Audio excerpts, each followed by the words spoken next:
आज के इस लेक्चर में हम लोग यह जानेंगे कि मजिस्ट्रेट किसी अपराध का जो संज्ञान लेती है कंप्लेंट के आधार पे वो कैसे लेती है और उसके संबंध में क्या प्रक्रिया है भारतीय दंड प्रक्रिया संहिता में। इस पे आज हम लोग डिस्कस करेंगे। तो लेक्चर स्टार्ट करने से पहले दोस्तों एक रिक्वेस्ट है कि प्लीज आप मेरे चैनल को सब्सक्राइब करें और मेरे वीडियो को ज्यादा से ज्यादा लाइक एंड शेयर करें। और हाँ दोस्तों, अगर आपको कोई समस्या है लॉ से रिलेटेड तो प्लीज आप कमेंट बॉक्स में कमेंट करें। तो चलिए आज का लेक्चर स्टार्ट करते हैं। तो आज के इस लेक्चर में हम लोग जानेंगे प्रोसीजर जो कंप्लेंट केस रिलेटेड है और जब मजिस्ट्रेट को होता है। तो देखिए इस टॉपिक से रिलेटेड जो भी प्रावधान है सीआरपीसी के चैप्टर 15 और 16 में दिया गया है। बेसिकली हम लोग जब हम लोग बात करते हैं कंप्लेंट टू मजिस्ट्रेट का तो उसमें हम लोग को देखना होता है चैप्टर 15। ठीक है, अब देखिए क्या होता है जब कंप्लेंट होगा तो दो तरीके से कंप्लेंट हो सकता है मजिस्ट्रेट को। पहला तो ओरली, दैट मींस कि मौखिक रूप में। दूसरा रिटन रूप में, ठीक है, लिखित रूप में, ठीक है, इन राइटिंग। अब मानिए कि कंप्लेंट अगर ओरली होता है, ठीक है, तो फिर मजिस्ट्रेट क्या करेगी, अगर किसी अपराध का कॉग्निजेंस, दैट कॉग्निजेंस को क्या कहते हैं, संज्ञान लेती है किसी अपराध का कंप्लेंट पे, तो उसके बाद का जो प्रक्रिया होगा मजिस्ट्रेट के द्वारा वो यह होगा कि उसके बाद मजिस्ट्रेट क्या करेगी, ओथ पे, यहां पॉइंट नोट कीजिएगा, ओथ पे कॉम्प्लेनेंट को और विटनेसेस को जो भी उपस्थित होंगे उसको एग्जामिन करेगी। ठीक है, अब एग्जामिन करने के बाद जो भी एग्जामिनेशन में जो भी सब्सटेंस प्राप्त हुआ, ठीक है, जो भी डिपोजिशन दिया गया कॉम्प्लेनेंट के द्वारा और विटनेसेस के द्वारा, उसको क्या किया जाएगा, उसको रिड्यूस किया जाएगा राइटिंग में। ठीक है, उसके बाद उस राइटिंग को क्या किया जाएगा, जो भी सब्सटेंस ऑफ एग्जामिनेशन होगा जिसको रिड्यूस किया गया है राइटिंग में, उसको साइन किया जाएगा किसके द्वारा, तो कॉम्प्लेनेंट के द्वारा साइन होगा। उसके बाद विटनेस भी साइन करेगी, ठीक है, उसके बाद मजिस्ट्रेट भी साइन करेगा। क्लियर दोस्तों, जो यहां शब्द कंप्लेंट टर्म इस्तेमाल हुआ है उसको डिफाइन किया गया सीआरपीसी के सेक्शन 2 क्लाउज डी में। कंप्लेंट किसे कहते हैं इसको हम लोग डिटेल में नेक्स्ट लेक्चर में डिस्कस करेंगे। ठीक है, आज हम लोग रखते हैं आज के इस टॉपिक पे कि कंप्लेंट अगर मजिस्ट्रेट को हुआ है तो उसका क्या प्रक्रिया है। तो यहां तक हम लोग समझ गए कि अगर ओरली हो रहा है कंप्लेंट तो क्या प्रोसीजर फॉलो होगा। ठीक है, लेकिन सवाल अगर यह पूछ लिया जाए जुडिशियल पॉइंट ऑफ व्यू से कि मजिस्ट्रेट का यह कब दायित्व नहीं है या कब मजिस्ट्रेट आवश्यक नहीं समझती है एग्जामिन करना कॉम्प्लेनेंट को और विटनेसेस को, तो देखिए पहला से जो सर्कमस्टांस है वो यह कहता है कि अगर कंप्लेंट लिखित में हुआ है और किसके द्वारा हुआ है, तो पब्लिक ऑफिसर के द्वारा हुआ है, जो है कोर्ट का ऑफिसर। ठीक है, वो पब्लिक ऑफिसर है और ऑफिसर है कहां का, तो कोर्ट का ऑफिसर है वो, और वो कंप्लेंट कर रहा है लिखित में। और वो कब कर रहा है, जब वो डिस्चार्ज कर रहा है अपना फंक्शन तब। तो ऐसे सर्कमस्टांसेस में जब कंप्लेंट होगा मजिस्ट्रेट को तो मजिस्ट्रेट कॉम्प्लेनेंट को और विटनेसेस को एग्जामिन नहीं करेगी। ये पहला सर्कमस्टांस हुआ। अब आइए दूसरा सर्कमस्टांसेस में कि जब एक मजिस्ट्रेट दूसरे मजिस्ट्रेट को मेक ओवर कर देती है case for the purpose of inquiry और ट्रायल, तो ऐसे सिचुएशन में भी क्या होता है, मजिस्ट्रेट को आवश्यक नहीं होता है एग्जामिन करना कॉम्प्लेनेंट को और विटनेसेस को। तो सवाल यह उठ गया कि एक मजिस्ट्रेट दूसरे मजिस्ट्रेट को मेक ओवर जो करती है केस वो सीआरपीसी के कौन से प्रावधान के अनुसार करती है, तो वो करती है सेक्शन 192 के तहत। ठीक है, तो जब भी मेड ओवर होगा केस एक मजिस्ट्रेट के द्वारा दूसरे मजिस्ट्रेट को तो कॉग्निजेंस लेने के बाद ही होता है। ठीक है, इस पॉइंट को आप नोट कीजिएगा। तो ऐसे दो सिचुएशन में मजिस्ट्रेट का कोई दायित्व नहीं है, आवश्यक ही नहीं है एग्जामिन करना कॉम्प्लेनेंट को और विटनेसेस को। ठीक है, तो ये हो गया आपको जब मौखिक रूप में कंप्लेंट होता है तो। लेकिन अगर लिखित रूप में कंप्लेंट हुआ तो फिर कोई, तो अगर मानिए लिखित रूप में कंप्लेंट होता है तो क्या होगा, अगर लिखित रूप में कंप्लेंट हुआ है तो फिर यहां पे अगर कोर्ट के ऑफिसर के द्वारा हुआ है तब तो कोई बात ही नहीं है। लेकिन अगर कोई आम व्यक्ति अगर कंप्लेंट करता है, दैट मींस कि अपना कंप्लेंट लिखित में दे रहा है, तो फिर यहां पे एग्जामिनेशन होगा कॉम्प्लेनेंट का और विटनेसेस का। ठीक है, लेकिन दूसरे पॉइंट में हम लोग जब बात कर रहे थे कि मेक ओवर का, जब मेक ओवर जब मजिस्ट्रेट कर रही है तो वहां पे एग्जामिन करना कॉम्प्लेनेंट को और विटनेसेस को आवश्यक नहीं है। तो उसमें एक और शर्त क्या है कि जो मजिस्ट्रेट मेक ओवर कर रही है, दैट मींस केस को ट्रांसफर कर रही है दूसरे मजिस्ट्रेट को, वो पहले वाले मजिस्ट्रेट ने पहले ही कॉम्प्लेनेंट को और विटनेस को एग्जामिन कर लिया था। उसके बाद कंप्लेंट को या केस को मेक ओवर किया जा रहा है। क्लियर। अब देखिए अब हम लोग बात करते हैं सेक्शन 201 का। 201 क्या कहता है कि अगर मानिए कंप्लेंट उस मजिस्ट्रेट को होगी या मजिस्ट्रेट कॉग्निजेंस लेती है ऑफेंस का जिसके संबंध में उसका कोई जुरिस्डिक्शन नहीं है, तो फिर ऐसे सर्कमस्टांस में क्या प्रोसीजर फॉलो होगा आप ये देखिए।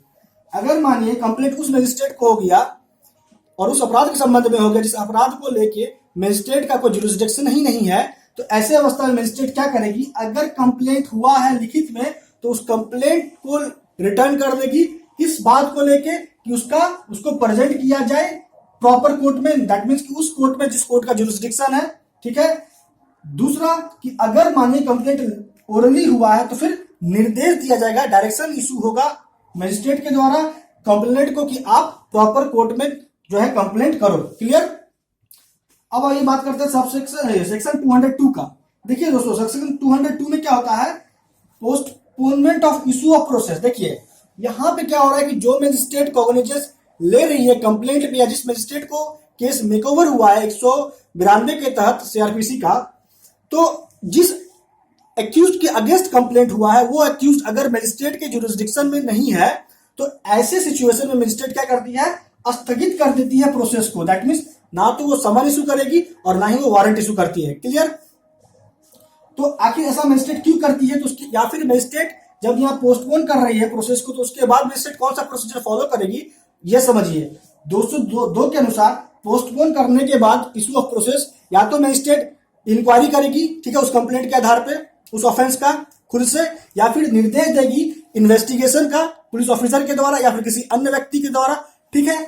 लेकिन अब सवाल यह उठता है कि मजिस्ट्रेट जो इन्वेस्टिगेशन का निर्देश देगी तो वो कब नहीं दे सकती है।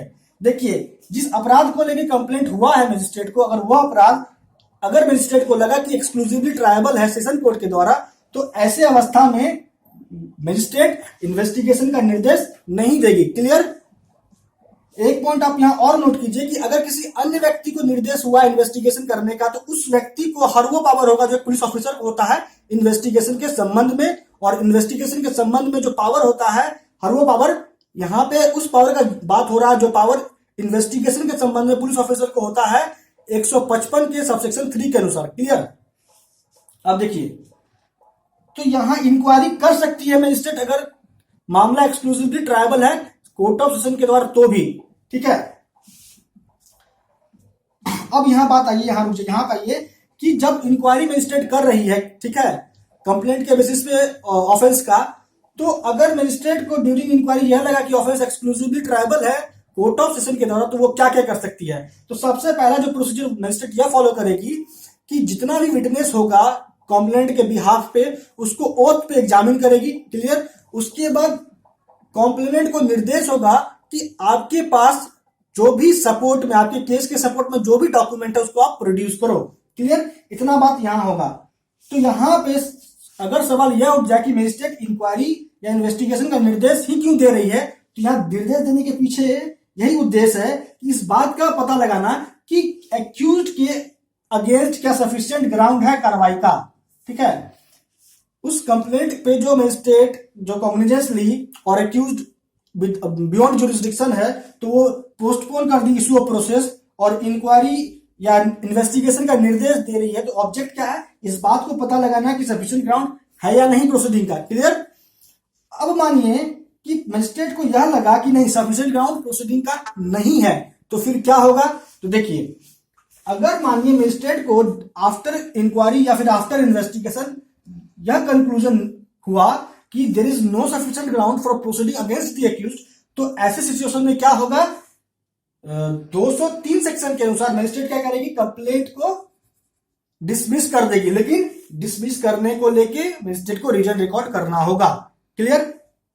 लेकिन आफ्टर इंक्वायरी और आफ्टर इन्वेस्टिगेशन अगर मजिस्ट्रेट को यह लगता है that there is sufficient ground for proceeding against the accused, तो फिर मजिस्ट्रेट क्या करेगी, इशू करेगी प्रोसेस, ठीक है। दैट मीन्स अगर समन केस है तो समन इशू होगा, ठीक है।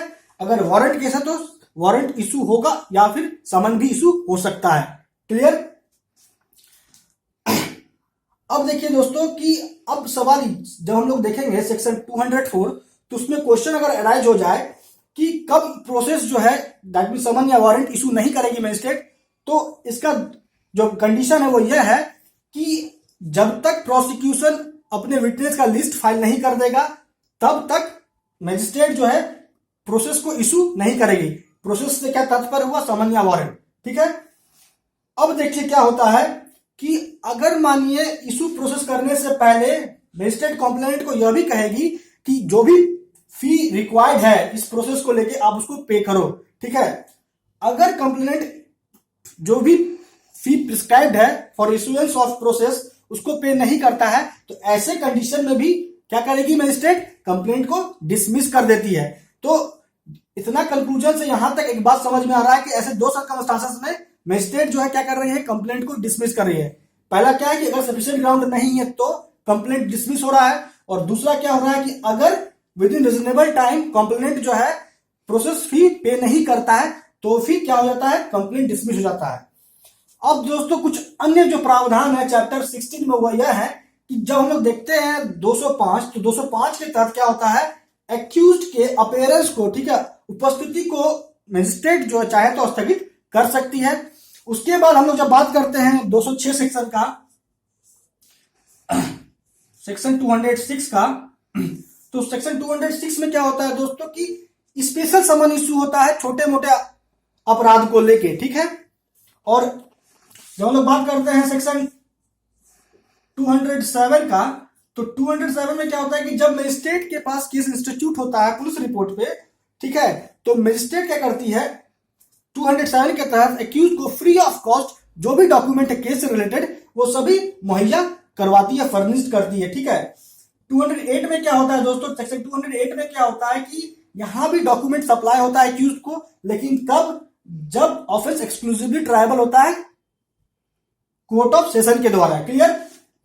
200 जब हम लोग 9 देखते हैं चैप्टर 16 का, तो 209 क्या कहता है, यहां बहुत इंपॉर्टेंट है सेक्शन 209 चैप्टर 16 का 209 क्या कहता है कि यहीं से मजिस्ट्रेट क्या करती है, कमिट करती है case to the court of session, क्योंकि कोर्ट ऑफ सेशन किसी भी अपराध का cognizance as a court of original criminal jurisdiction नहीं ले सकती है।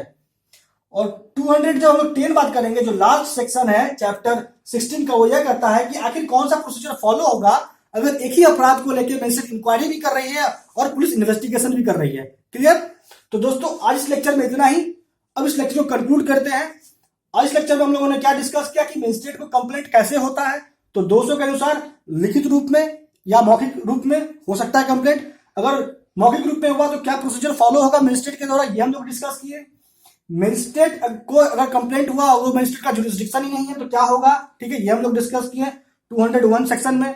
उसके बाद हम लोग ये देखें कि मजिस्ट्रेट कब जो है पोस्टपोन कर देती है इशू ऑफ प्रोसेस को। ठीक है, इसके लिए हम लोग देखें सेक्शन 202। उसके बाद हम लोग आए 203 में। उसके 203 में हम लोग क्या देखे कि कंप्लेंट डिसमिस कब होता है। ठीक है, और बाकी जो भी प्रावधान था चैप्टर 16 से रिलेटेड उस सभी में हम लोग ब्रीफली डिस्कस किए। तो दोस्तों आज इस लेक्चर में इतना ही। आपका अब तक बने रहने के लिए मेरे साथ आपका बहुत बहुत धन्यवाद।